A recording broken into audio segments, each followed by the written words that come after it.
The first time since March this year recorded a coronavirus positivity rate of below 5% after only 66 people were found to have contracted the deadly COVID-19 disease from 1,833 samples screened in the last 24 hours.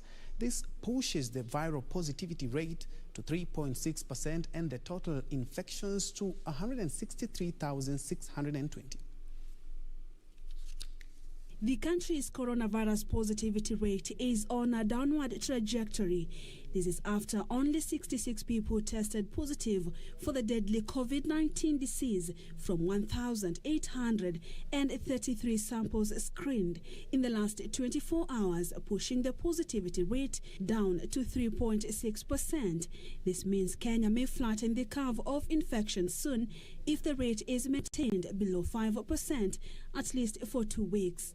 According to the Ministry of Health, Nairobi continues to record high cases of infection with 32 new cases, followed by Kisii, which recorded 11 cases, Meru recorded 5, Uasin Gishu 4, Nakuru 3, while Elgeyo Marakwet, Homa Bay, Kakamega, Kericho, Kiambu, Laikipia, Mombasa, Nandi, Nyandarua, Trans Nzoia, and Turkana counties recorded single cases.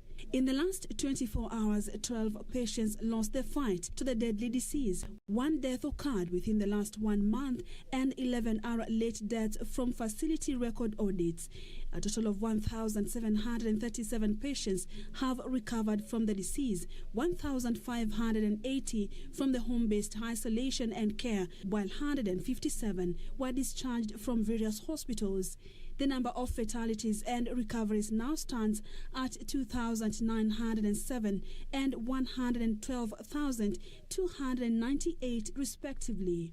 Meanwhile, Machakos County COVID-19 response team has received a major boost following a donation of a mobile coronavirus testing laboratory meant to scale up screening in the county.